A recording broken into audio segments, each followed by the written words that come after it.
Hello, everyone. You're welcome to my channel today. I hope you're doing good.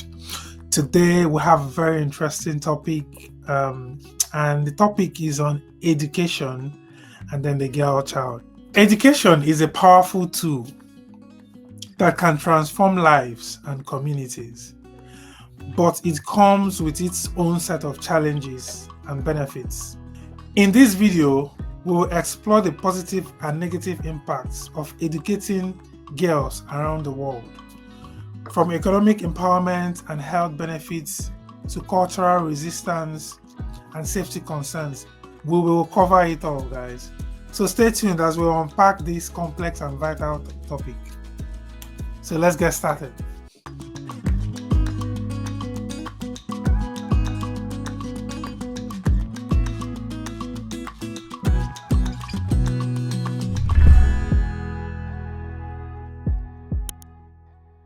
So today, guys, we'll have a very interesting guest. We have Ginika. Ginika lives in Germany, and she has a master's in intercultural theology, and she is also a PhD candidate. Ladies and gentlemen, help me in welcoming Ginika. Hi, Ginika. How are you doing today?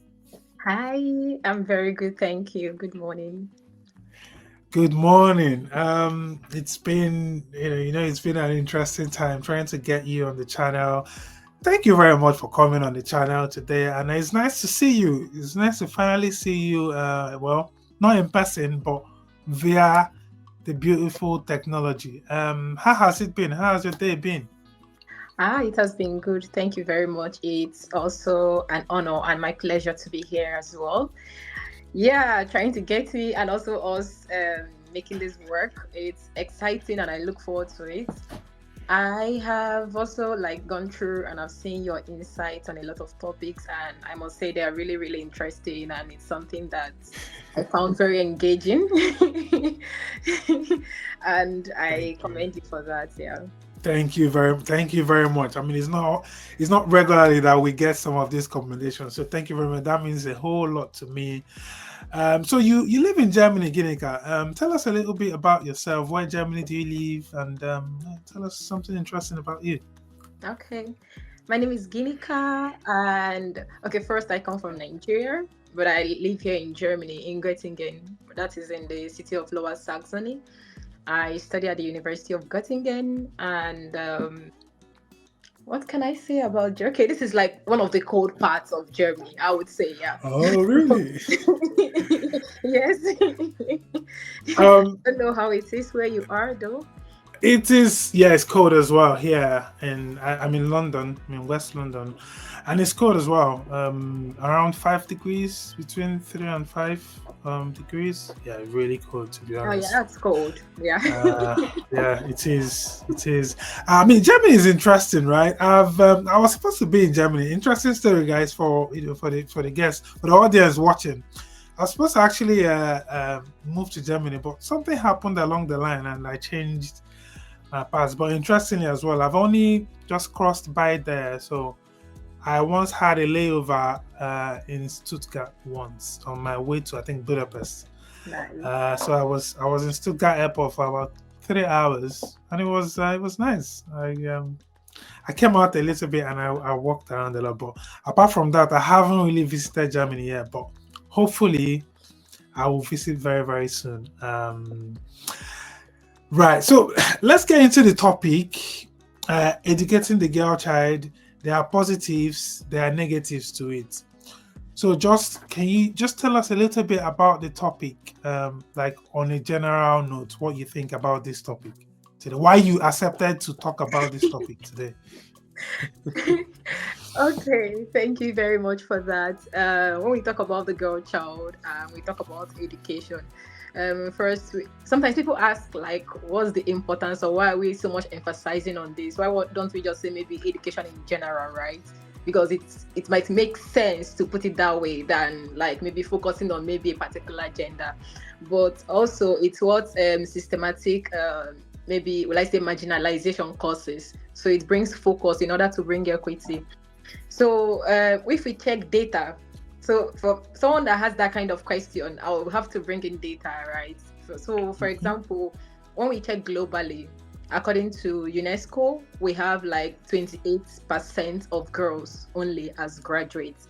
And that's when you check it, it's meant to be like at least 45 up to 50 or equal. But 28 is a very, very bad number. Like it's very low. And coming to Nigeria also, that's just like 23% of girls are graduates. And the funny part or the fun part of all of this is that 43% of girls marry before the age of 18. So, and most times when they get married, they don't get to pursue their education. Some do, but only very few. So that is what has brought so much concern to this. And when we check also, we check the childbirth, the rate, the mortality rate too for mothers. Personally for me, I've also like witnessed a whole lot. I'll first say the one that because I also, fun fact, I also lived a bit in the northern part of Nigeria, though as an adult. Yes. And I was part of some work groups. So we visited clinics, we visited hospitals, we did a lot of sensitization. And during those clinic visitations, it's very common. It feels sad to say, but most times it's very common to see like very young. We've met a lady that is, I would call her a young girl. Yeah, but she's a mother. So sometimes it's not confusing. Okay, should I call you a young girl because you're still a child, you're still in your teens. But then you have a child, so or you're married. Yeah, she's married with children, and that was like her 5th child, and she was just 17 years. So it was, for us, we found it very, very sad because also it's not healthy, because also there is the health concern there. This is not healthy, but it's very common and it happens. And how do we stop things like this? Because there are also many families. Now, this brings me also to growing up, though it's in a way, in my own immediate environment, it was not so much pronounced as to other environments I visited. But growing up, I saw situations whereby that maybe there are ladies or there are girls that wanted to be like, maybe they wanted to be a doctor or they wanted to be an engineer, and then the parents are like, I'm not going to waste my money educating you. I also had experiences too, whereby in schools, whereby during competitions and maybe your male counterparts or your male peers are like, no, you can't compete with me on this subject because you're a girl. I do not expect you to have that level of intelligence. So these are like common scenarios. We also have the good parts though, like we have areas where the support is there. But growing up, I saw these things, and it wasn't once, it wasn't twice. And also ladies have, or girls, because we are still small, they had this expectation that okay, we have to get married. In fact, I for one, I had an experience, a very funny experience during my undergraduate, that I was talking about how I wanted to do my master's, how I wanted to do my PhD after, because I had like this very lofty goal. You had dreams, yeah? Yes, and dreams are very important. They keep our hope alive and they keep like the fire burning. But then I had someone tell me, a relative though, tell me, you don't need all of that, you're going to scare men away. You don't need all these things. You are even lucky, like just getting your bachelor's is enough. After it, please get married, because if you want to go further, you're going to scam anyway. And I found this strange because I was very lucky that my immediate family were always like very, very supportive. So my mom was supportive. My father, until his demise, he was also like very, very supportive. So it was like really strange and awkward for me. Yeah. I had to confide in my sister, like, this is what this person is saying. How is this? So, and now imagine a situation where someone comes from a family like the immediate members do not support, because we had friends like that one of them, she wanted to study law. The father was so much against it. The father said he was not going to sponsor her in law school or in the university to go and study law, and all of that, because I think they also had like just female children, because this is what it comes in. So, but luckily, she got a scholarship. She was able to go through. And funny enough, after she graduated, there was a case she later helped her father to win. The same law that the father refused. Well, yeah. The rejected stone. That was the irony of it. And then someone would ask, hope you charged him for that. But that's the very funny part. But these are like situations and things that really, really happen. and makes us to like really see that we need to educate these women. Because we've also noticed that women that are going to early child marriages or early marriages, we are not educated. Because if they were educated, education also like delays early marriage rather. Marriage. So when a child is in school, maybe in high school, from primary to high school to tertiary institution, these are things keeping them busy, and these are things Yeah. engaging them and exposing them to things they need to know. And then it also like creates the awareness they need. But without the right Yeah. education, yeah, it can go the wrong way.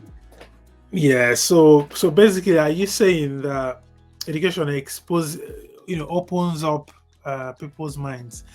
In this case, obviously, the girls' minds. It opens up women's minds to be more aware of what they're going into. Right? Is that the case? Oh yes, yes. And Hmm. I also realized that when we talk about educating the girl child, we also have to educate the parents.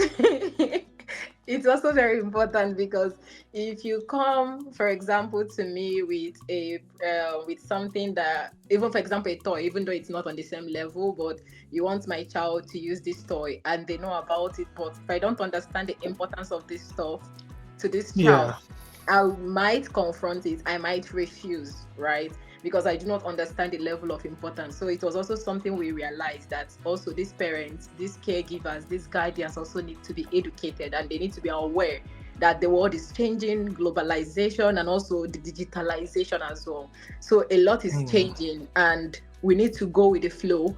And it's no longer like before that maybe because some of them are like, we succeeded without education. We we did a lot of things. We thrived With without it, but mm-hmm. would you really call that thriving? So when you check, like, because also the mindset, like you said, like education helps people to be aware. So yes, it also helps with the mindset.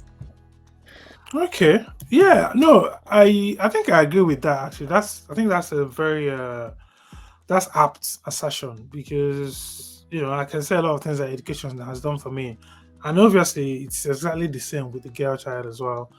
Um, yeah, but just moving on because obviously we'll take some of these topics one by one. But thanks for that like overview of the topic. That was a really interesting overview of our topic today. Right. So, I mean, guys, for the audience, you guys should tell me in the comment section, what do you think about this topic as we are about to unwind and open up the topic? Tell us what you think about what we are so far. What do you think are the negatives? Let's start with the negatives. What do you think are the negatives of educating the girl child? Tell us about your sisters, your friends, the people around you. What are those things that you think education has cost for the woman in your life? Tell us. Let's know the negative ones first of all, before we come down to the positive ones. So tell us then, Ginika. Let's drill down into something. So give us like an experience or your own opinion, like how has education impacted the lives of women maybe your friends, or even your own self? How has education impacted you personally?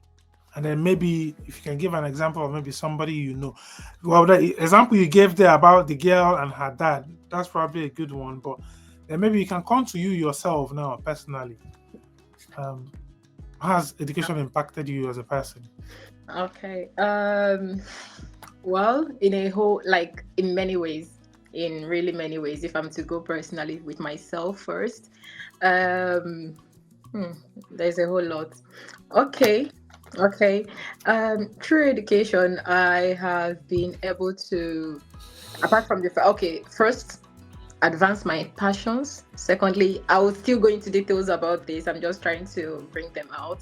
I've also been able to discover my potential, which is also very, like, really, really important. I've been able to discover my strengths and what my weaknesses are and how to address them. I've been able to grow. So, first, I think that's about like the potential, right? And also my passion. So, as a little child, I've always known like I loved maybe visiting the orphanages, visiting hospitals, doing a whole lot of things. I've really loved that. But I didn't know how to channel these things. These are like things I do naturally. I used to do them even alone before I was able to like join a few organizations to do that with.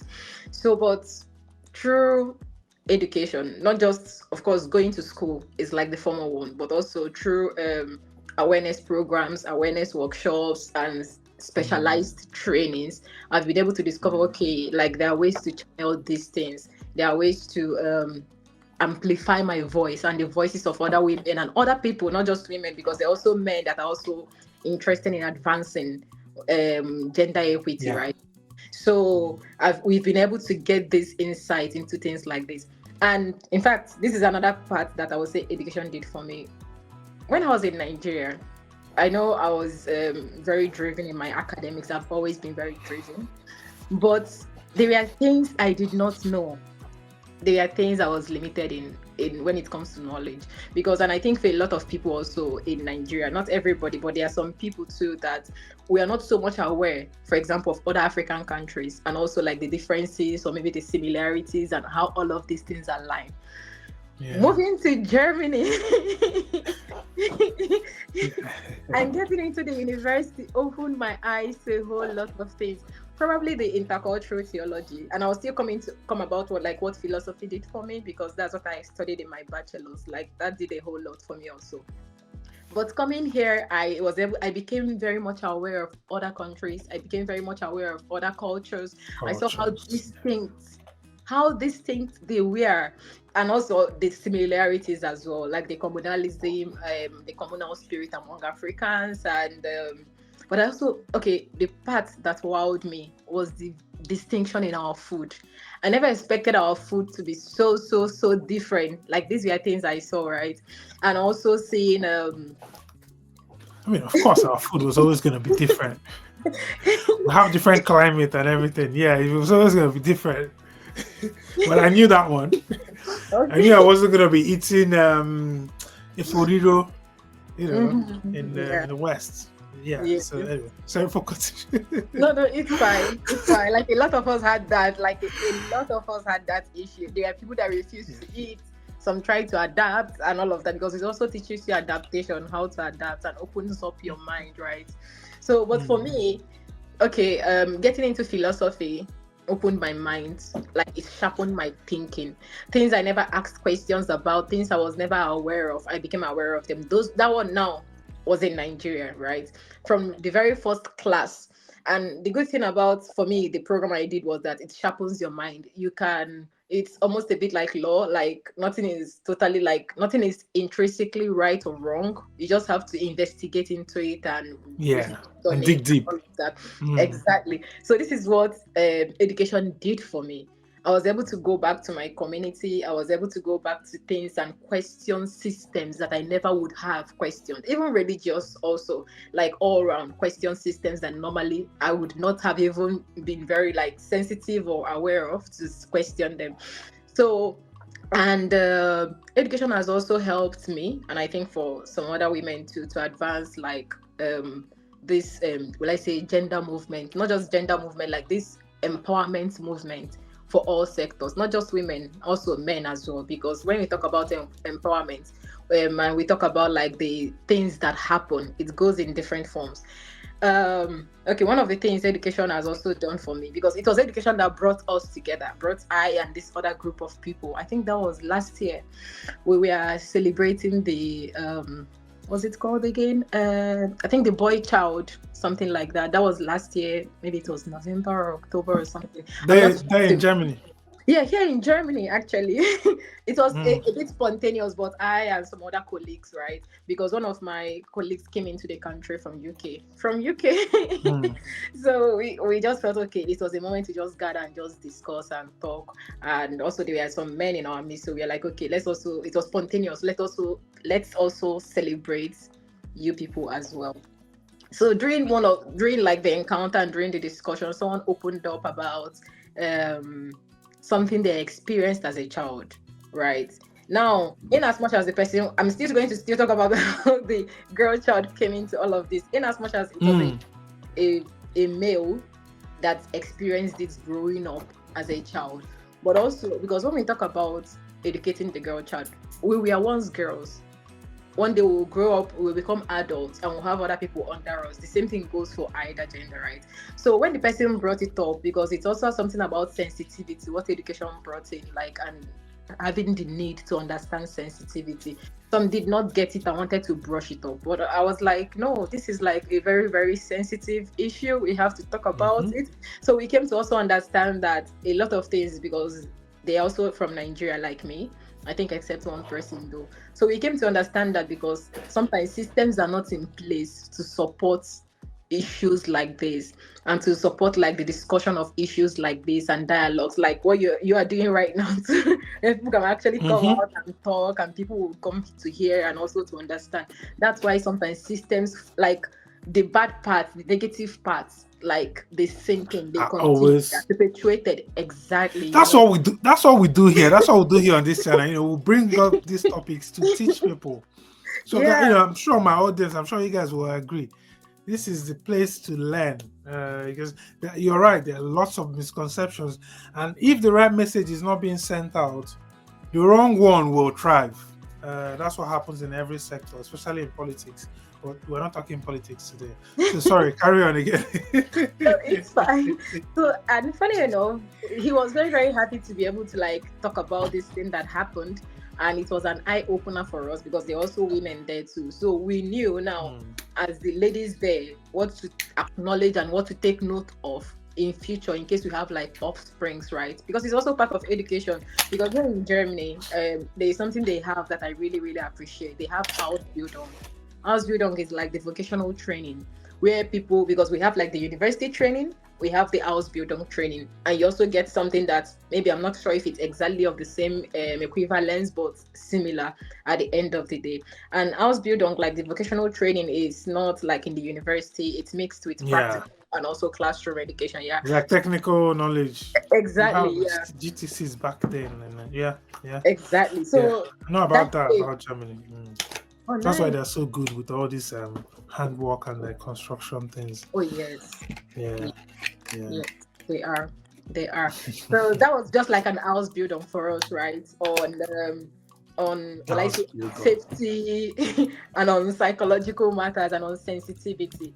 So, and we've been able to, personally for me, I've been able to go to like workshops. I've been opportune here in Germany. Like I would say my first 2 years here have been really productive. I've been able to go to workshops where we talked about we tried to educate women, we talked about empowering women, and it was during one of my encounter I had like during one of the workshops I had an encounter with a lady, and Hmm. I think she's I'm not sure which country she's from a country in Africa, but I think it could be Zimbabwe, or I'm not sure, I'm just not so sure of the country. So we were talking about, because I studied theology, right? So we were talking about, and I also many times, I see myself in the midst of theologians, in the midst of pastors, in the midst of like religious leaders and people that are just there in religious leadership or active in religion. So we are Circles, yeah. having Yes. So we are having this conversation. We've had like many ecofeminist workshops. So we are having like these conversations on like women, the empowerment, and how things have changed over time. And then we are talking about also like roles. So with the advancement and with education, I think for her, she said something, okay. And I think it might also be interesting that, we are not like the West and African women. So we still have to um play the Give. traditional gender roles and Hmm. still like just really be there like it was in the olden times. For me, I was surprised because like this person even has higher education like than me. Actually, she was already about completing her PhD, and she has been here longer than me, right? So I felt okay, the exposure should be more, and really education should have also like really helped us to see things more. So why engaging with her? Because we are talking about womanism, which is something that we found like to be different from feminism, especially like Hmm. it came more from the African conception and everything. So engaging with her, I realized that in as much as education has brought us far, there's some like sometimes we also have to make sure has it also renewed our mind. So it was a time for me to like really engage in dialogue with this lady and try to make her see that okay, times have changed. It's not okay for certain things to happen. It is never okay and it is not okay. For example, for someone to physically abuse someone or anything in that nature. these things are not okay. And also with career and a lot happening now, there are lots of discussions in many homes on how maybe things at home would work. For example, when I was I think in my university education, during my university, even as in my primary school, during my primary school, I had these our neighbors, because their father used to also drive us sometimes or pick us up or something like that sometimes. There were times I would come to their house. It also happened in my own house. So it's not just about our neighbors. In fact, let me talk about it. Yeah. So You are a storyteller. I can I see that you're a real storyteller. Interesting. hope I'm not saying a lot though. Yeah. I hope I'm not. No, go on. Go on. Feel free. Okay. So so also growing up, I've had these experiences with my father that there were times he helped us to prepare the meals or prepare the meals for us, and there were times he took us to like the barber shop to cut our hair or maybe to make our hair and all of that. So in a traditional African setting, they would see, oh no, maybe a man is not meant to do this. So this is also Yeah. where I talked about like the education also has to do with the parents as well, because my father was enlightened about things like this, right? So that was why he was able to Yeah. understand that okay, To this is not for this. Okay, I thought you wanted to say something. no, I said like he knew that some of those things that is only common sense for.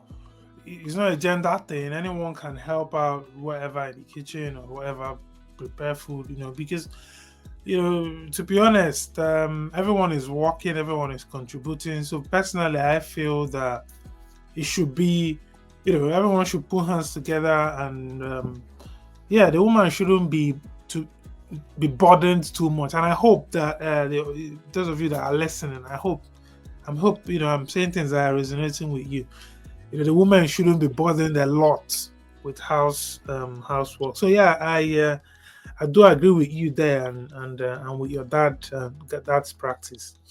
Yeah, it's really helped Mm, a lot. And for him always telling us that we are strong, we are intelligent, we are brave, and that we can do anything we set our minds to. So that has been something that has really, really pushed me and has followed me through all these years.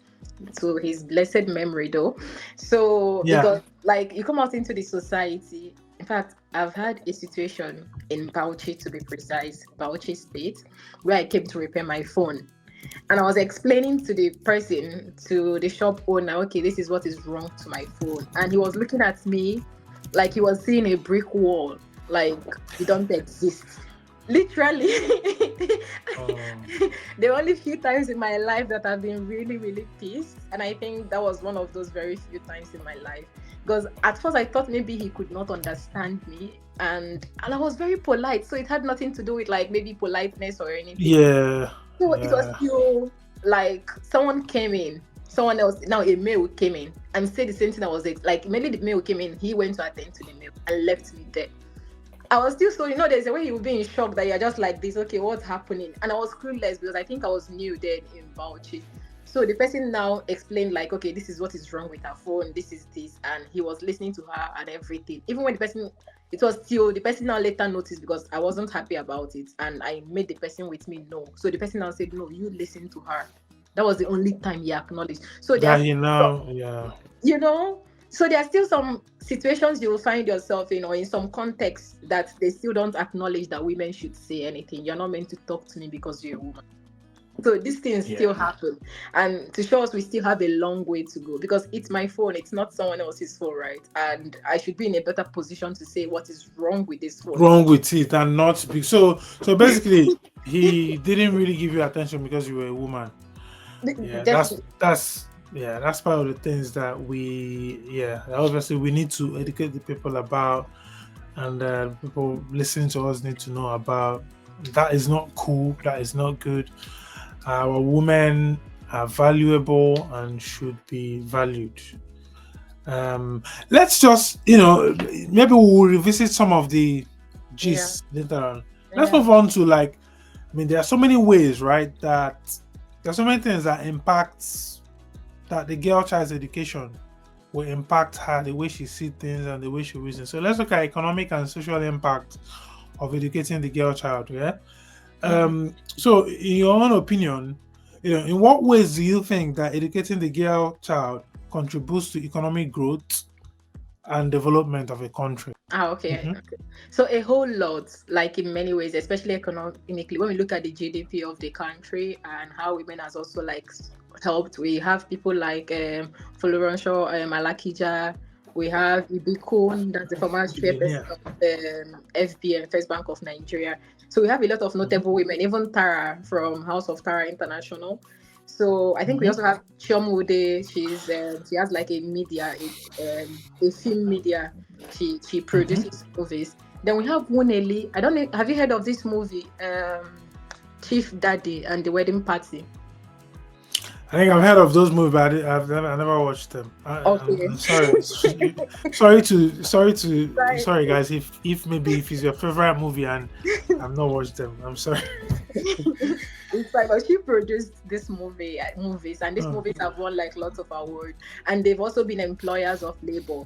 Okay, Alakija, for example, has Fanfa Oil, right, and she has employed many people, and Wunele has also like helped to advance, like, will I say, diversity in the movie industry, and also like had like many female employees. So when these mm, women, or because they were girls, they were empowered, they were educated, and they grew up to contribute to the economy. We can see, in fact, just giving these few examples could tell you what educating women and being when they are empowered, what they can do. So also when we talk about social impact now, and I would also talk about like on a global level. We have this woman Nuroi. I hope I pronounced her name well. Please pardon me if I didn't pronounce it well. She's the former CEO of PepsiCo. So, mm, and we know like she has done a whole lot. She helped transform PepsiCo. I think it was between 2006 and 2018 that she was the CEO then.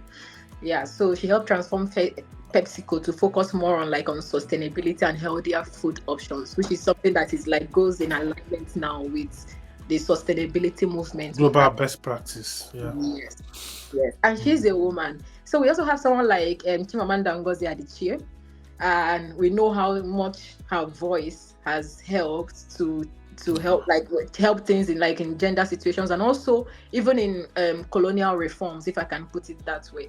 For example, her yeah. speech at the Humboldt Forum, that was in 2021 November, how much it helped like with the returning of let's say artifacts to some African countries and all of that. Countries. Yeah. And they Yeah. are And of women. course, we can go on and on and on. We can go. You even didn't even mention the current chairman of the World Trade, Oh my, president of the World yes, Trade Organization, Ngozi, yes.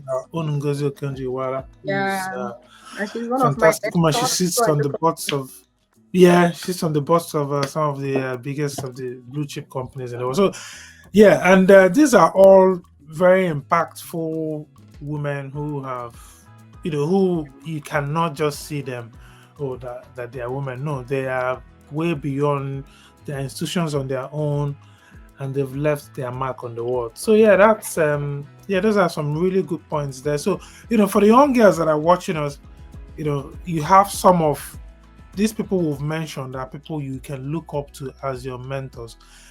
Check out one of my other videos on why you need a mentor. Mentorship is really important. I'm going to put the description to that video. I have a video on why you need a mentor.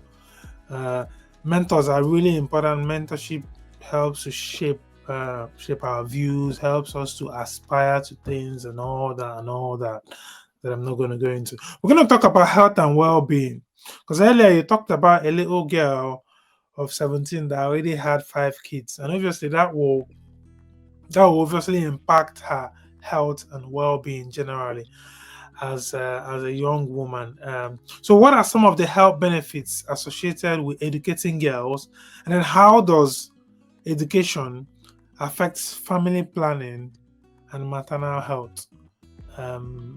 Just in brief, obviously this is a health topic mainly, but just briefly for the young girls that are watching us. Um, what do you think? Okay. A lot of there are a lot of women, or let's say more of from girls, a lot of girls do not receive like this sex education at home, especially in African countries, right? And I'm using Nigeria now as a case study.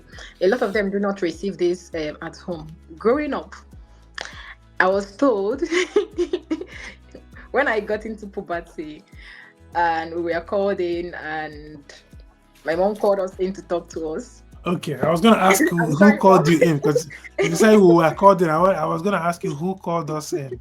Yeah. It was my mom. She called I and my Okay. sister in, and she told us, okay, now you are women, because of course, like those certain things happened, right? When you first enter into puberty, and then you need to have the talk. And she told us that once a man touches you, you're going to get pregnant.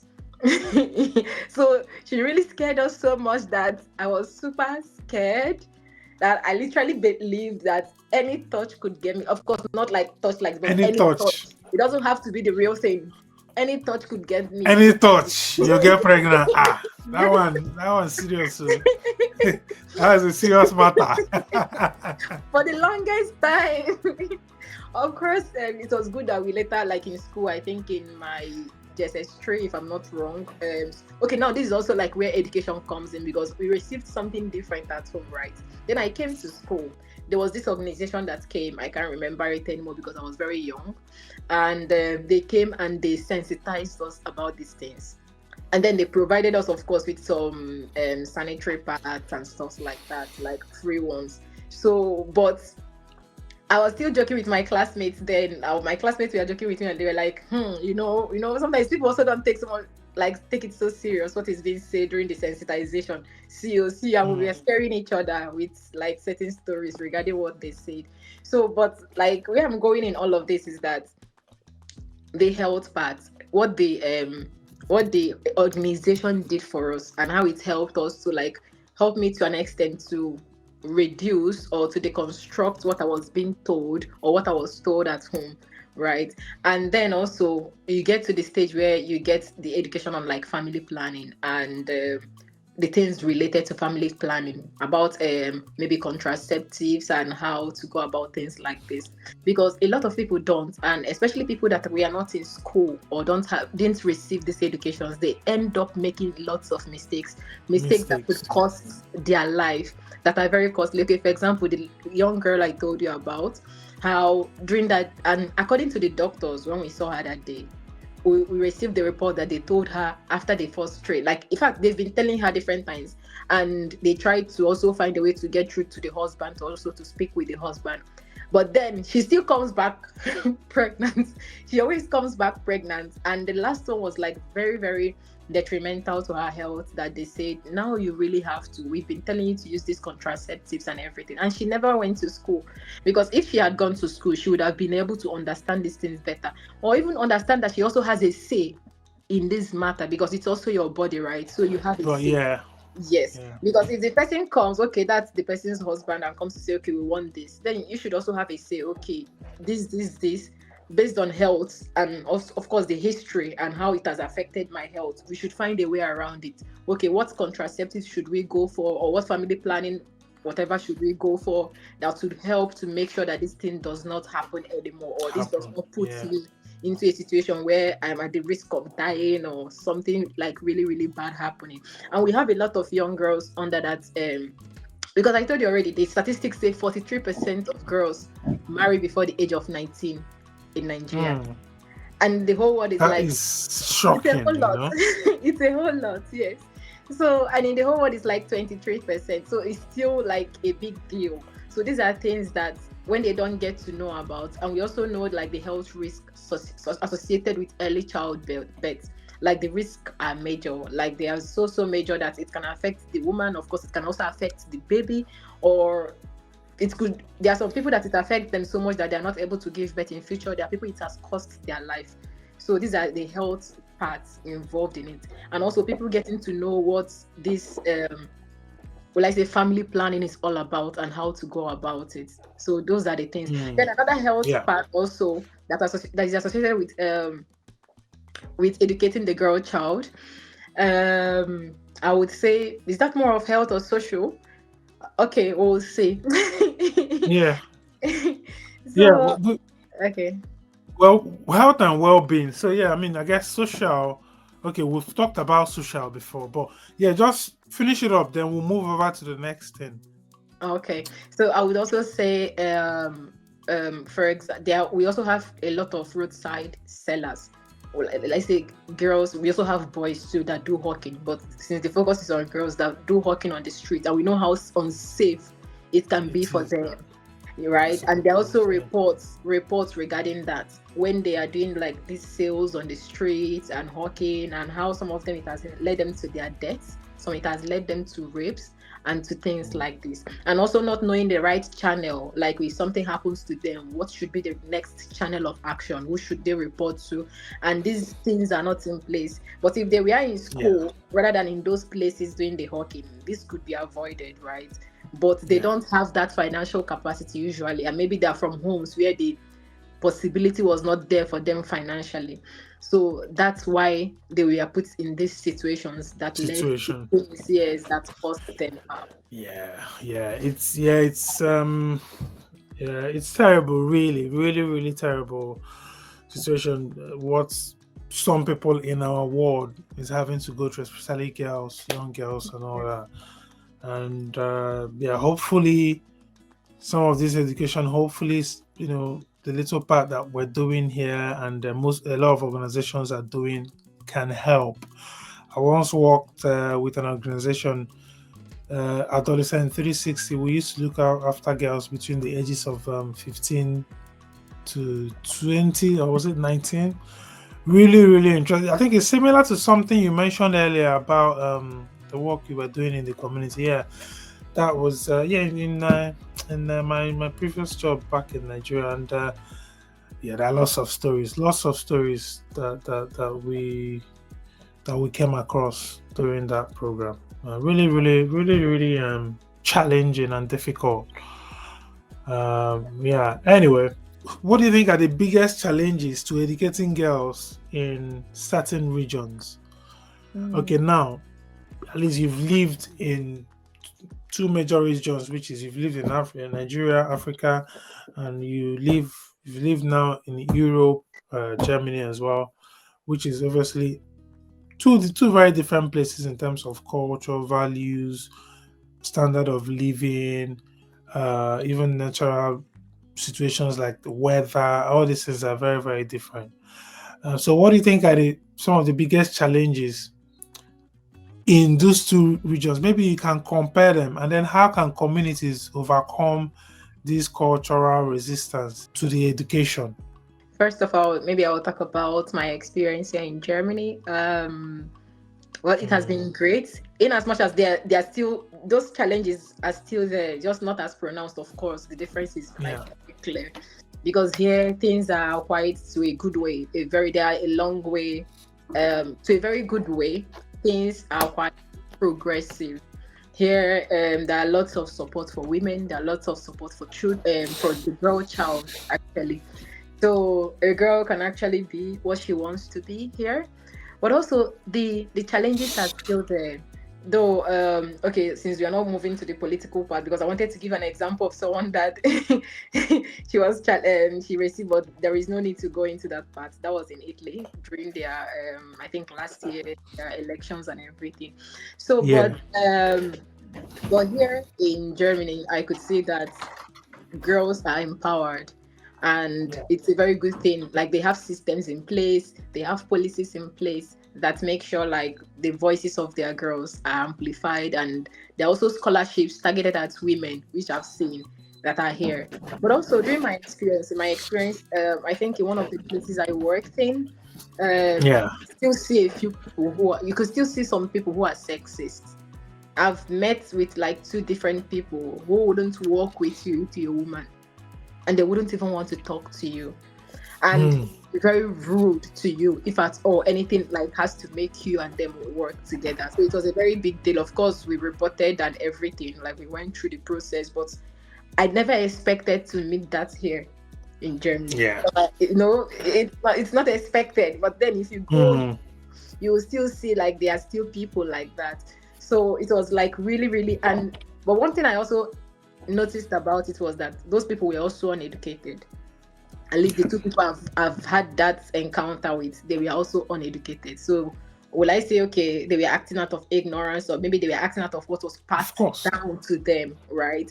Because it Well, also matters what was passed down to us. Because if something is passed down to us and we don't get exposed, or we don't unlearn, so we relearn, then the system continues. So while in Nigeria, for me, the experience is quite different, because there are lots of things you would want to do as a girl, you wouldn't have the support to do, in the education wise, of course, than if you were a boy, because there's this sometimes this trust that you're a woman, you may not be able to perform as well as if you were a man. Or maybe it is that it's a waste of resources encouraging or pushing you or sponsoring you in this direction. There's someone I know that when she wanted to go into tech, her first entry into tech, her parents refused to sponsor her into it, saying they didn't have the money for that, which is understandable. But then they went ahead to beg her brother to go to into do that, they would sponsor it. The same thing that was her idea that she approached them for. And then the funny thing, she has the desire for it, but the brother did not have the desire, and they were begging him that they would pay for it. So, like, see the irony of that, right? They felt like that would be a waste on her, but it would be and productive. I can tell you some of the reasons. If maybe you don't want to say some of the You reasons, can some of tell the me. You reasons can tell me. It's fine. is still those cultural things, right? Yes. I think they believe that, okay, if we train you, if we finish training you now, somebody else will come and marry you and take you away from our house. Some Yeah. people, some families, some men genuinely have that mindset. And I think, again, it doesn't make sense. And it takes education to like unlearn some of these things. It doesn't make sense because, well, your daughter is your daughter. You've trained your daughter. Your daughter will not stop being your daughter because she's married, unless there's something that maybe you've done to her that has made her to ignore you, which happens sometimes in families where children sometimes ignore their parents due to many different reasons that is a topic for another day. But yeah, it happens. So yeah, that's I just wanted to highlight that point that these things happen, and this is some of the reasons men don't want to train a girl child, spend a lot of money training them in school, because they are thinking, oh, after training them, then somebody else will come and marry them, and then it will be sort of a waste. Sometimes you see Waste of some people see it investment. as a waste of investment. Yeah, so which is horrible, really. Yeah, it It's is. really horrible. It just reminded me of Anyway, okay. were you about to tell another story? No, not really. Like just I hope I did. okay. Yeah, Okay, you it's can. just about like the cultural well, I say the cultural barriers, right? And how education has really helped, because sometimes many times educating women from a particular culture and consistent education, or when it's widespread, they are the ones that come back to question these cultures. They are the ones that come back to challenge these cultures. Okay, we have a good example, though it's a very long time ago. Mary Slessor, we all know, right? She stopped the killing of twins, which was something that used to happen in Nigeria, and she's a woman. If she didn't have the education, how would she have maybe had like the awareness, the knowledge, and how to go about this and be empowered to do this thing, right? So this is like just an example of how women help to challenge negative cultural marks or things we claim that is our culture. Because there's also like this argument going on online that the olden days culture, we are made for men by men. Like many things that happen in our cultures in Nigeria, like certain aspects, of course not all the aspects, but certain aspects of the culture felt like they were more there to just address what the woman should do, what the woman should not do, and they do not address anything for the other gender or for their counterparts, stuff like that. But education has really come a long way to challenge some of this, but we still have a long way to go. So like in comparison with Germany and in Nigeria, the good thing is that in Nigeria now we also have like support. We have like, of course, the UBE that we know, the Universal Basic Education, that offers like free primary education to all children in primary school, right? So regardless of your gender. So that's why it still pains me when I see, will I say, some parents, or would I say even some guardians still sending out their children to the streets to like do this food selling or to hawk during school hours, especially because the education is already free for these children to take advantage of and to participate in, and yet you're depriving them of that, You're and depriving them. Yeah. you know, and yet That should making be it enough to send them to jail, by the way, the parents. exactly exactly. There should be policies to address that in a very, very like Yeah. in a strict Talking way. about policies. Yeah. Yeah. Talking about policies, that is the next thing we're going to touch on. What medium can individuals and organizations use to advocate for better educational opportunities for girls? We have a whole lot of this, and I think first of all, one very important part would be like how influential the voices are, because I've also Mm. noticed, or we, I think it's also evident that the more influential voices have more following and also get to influence more people, right? So Mm. social media is a very great tool. It's really like a very powerful tool, I would say. We can see from evidence and history, like it has the data to prove that, how much it has influenced, how much it has changed things and systems, and in fact, especially on how much it has influenced. But Yeah. these things, in as if the social media tool is there, but the system is not, like the policies are not in place, then there is a bit of, will I say, challenge to it. There is more challenge to it. So for me, I would say Mm. social media. Social media is a very powerful tool, but I also would say these organizations, for example, we have like the UN SDG goals, or the UN goal by 2030 in advancing the cause of women, especially the girl child. So like it's something very, very important. But also we get to talk about it through this social media. But not just social media. I would also say outreaches. I think you mentioned something like that, going out into the community. Because not everybody is on social media. That's the truth. In as much as social media is very popular, it's very famous, but there are still Mm. a lot of people, which can be very surprising, that are not on social media. So how do we get across to people like that? And also sometimes person to person communication is more can be more engaging, can be more influencing than what people see online, because when you get to meet these people, so you get to see what their needs are, because sometimes we also come online, we say things maybe on a generic way that may not be addressing a particular person's situation, or may not be relating to them in a way they would understand. So now Mm.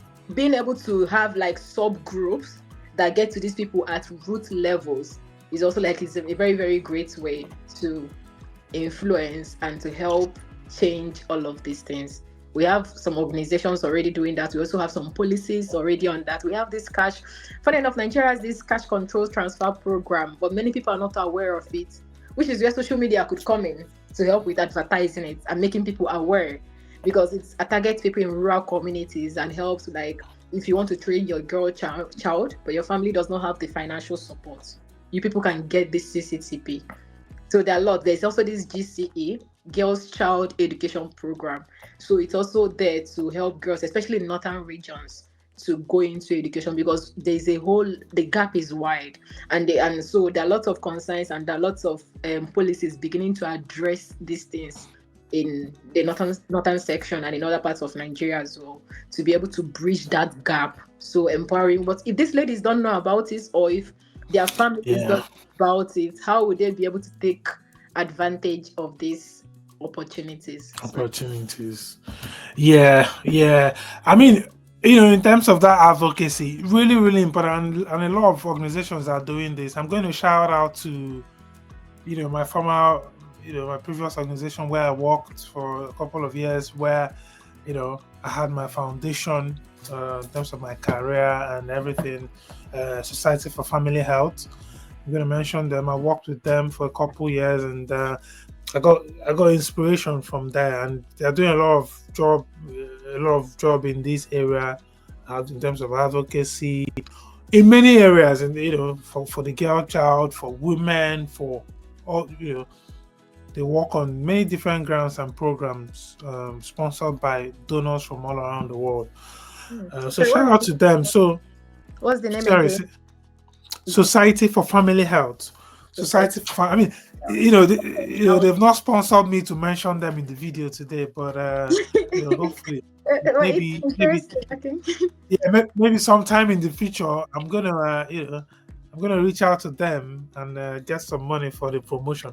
But yeah, anyway, and there are this is just an example. There are lots of organizations out there that are doing great job in trying to advocate, trying to promote, and trying to help to drive policy direction um, in these areas.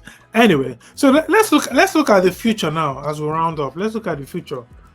So what do you see as you look at things happening around the world. Look at the war in Ukraine. Look at Syria. Look at Afghanistan. Look at all these areas. India. There are lots and lots and lots of poor people in some of these countries. Even in the West as well. Here, for instance, there are lots and lots of people now going using food banks, trying to get food from on the street. You see people homeless and all that. Lots of refugees moving to places that are deemed to be safe places, like in Europe and all this. That's why the conversation about. So when you look at the future, if you look at your crystal, your eyeballs, when you look at the future, what do you see as the future of girls' education globally? Okay. Well, I for one will start with what UN envisions by 2030 and how far we've gone, or if we are going to be able to achieve what they envisioned. Because it's one step at a time, right? So, and it's a very big concern for us that we are not yet there, and we are looking forward to being there.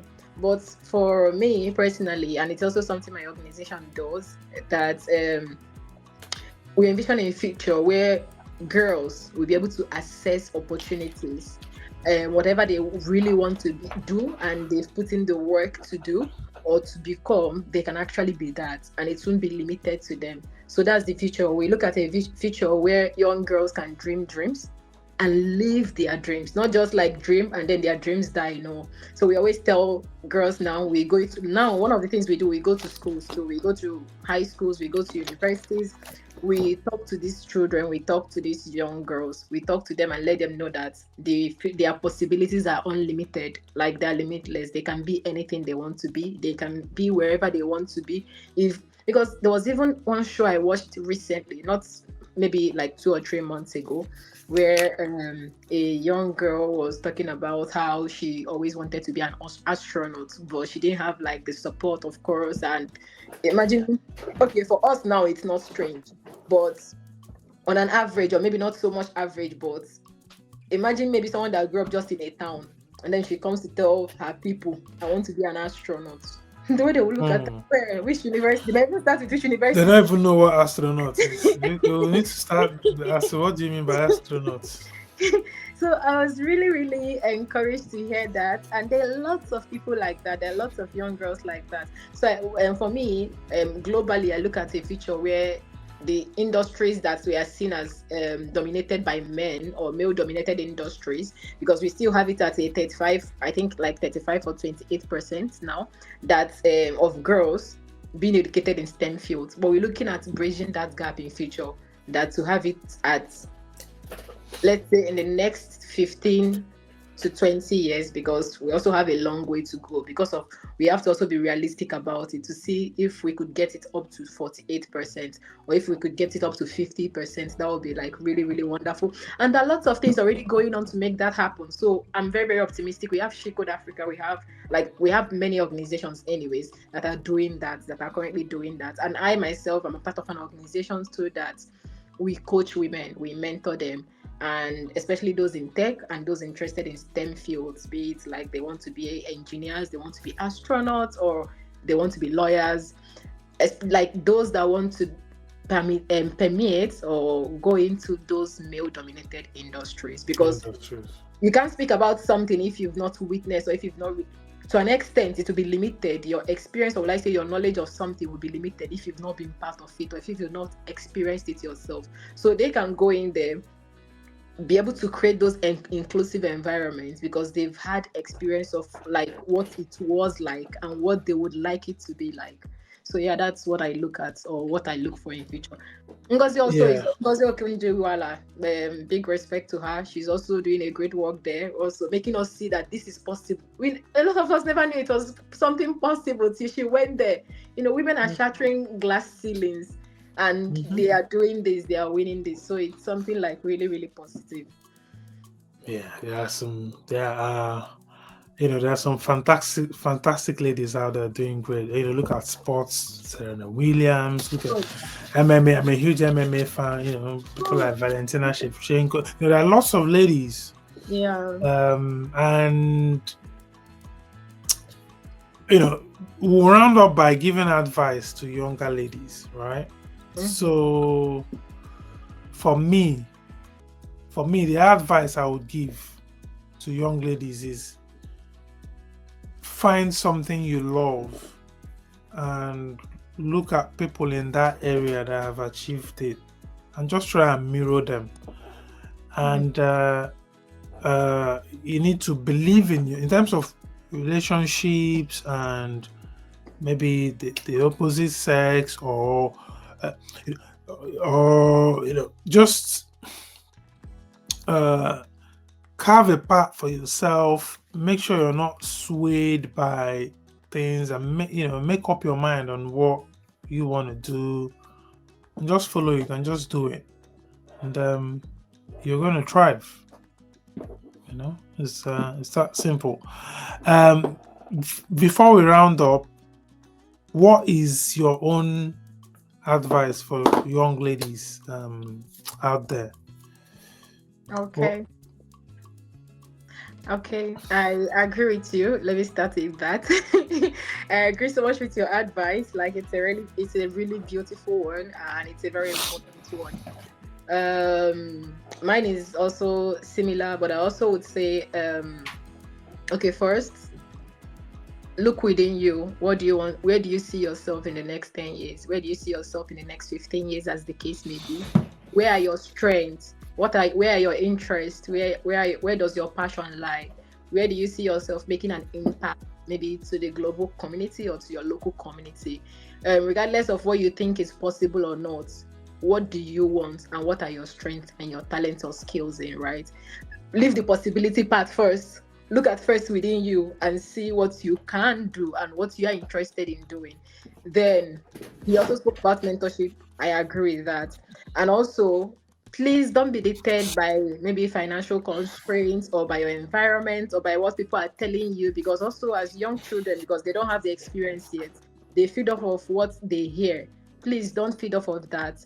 There are lots of organizations out there for you to help you. Just look them up. There are lots, depending on what you want. If you want to go into STEM, there are lots of organizations supporting women in STEM and also supporting girls in STEM. Mine is one of them. If you want to become a doctor, for example, there are lots of organizations doing that. Don't be scared. Reach out to them.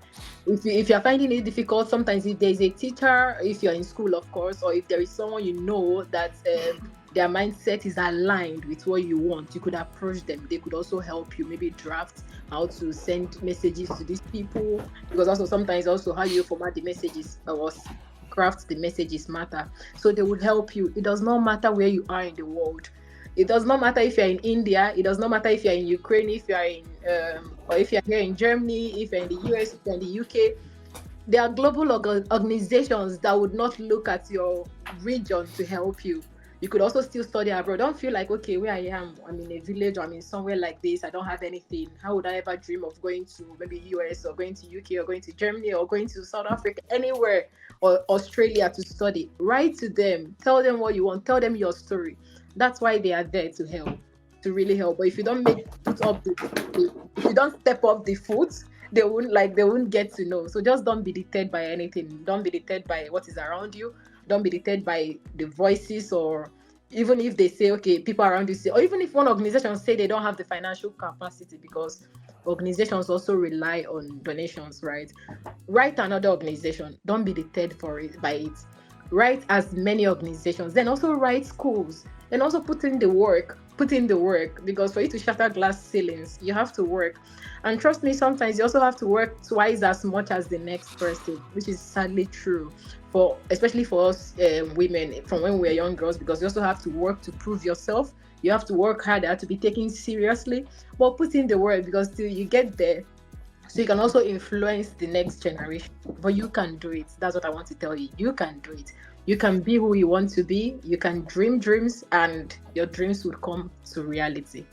So just equip yourself with the right resources you need, and you'll be fine. Thank you. Thank you very much for that Yeah. advice to the young girls. Thank you very, very much. Right. So, I mean, before we go, how can we find you? What are you up to next? How can you? Obviously, I'm going to put all your socials on the description below so that people can find you. What tell us a bit about what you're working on, what you're up to, and anything interesting that you want the people to know about. Okay, yeah. So one of the things, okay, we have an NGO, Uma Zuri's Morris Foundation. We empower girls in STEM fields. So if you are interested in STEM education, we are here for you. We also do like an internship project for young tech professionals, where we get to work on like real life projects together. So it builds your CV. So we also help you get jobs after. So now we recommend you to those jobs, and also for those, because yeah, it's a two-way thing, right? You finish the project, you get like a certificate from us, you get like a recommendation from us, you can use it to apply for jobs. And also if job comes our way, we can recommend you. We've actually recommended like a couple of people recently for tech jobs, and they've gotten it. So it's something like we do, and I also feel like it's beneficial to people. So yeah. So but So, I mean, the ladies, you've heard it. If you want to be a taxis, shoot Ginika a message, and she can help you to get into it. Thank you very much, Ginika, for coming on the video today, and I really, really appreciate you. Thank you very much. So, I'm gonna put Ginika's socials, the way you can contact her, in the description below. Please click on the video to subscribe, and like I said earlier, there will be a link to a video on why you need a mentor. It's going to be up here. You're going to be listening to Vernon Watts talk about why you need a mentor. And thank you very much for subscribing and for watching Chat with the Tycoon. Until I see you in the next one, thank you and God bless you. Bye bye.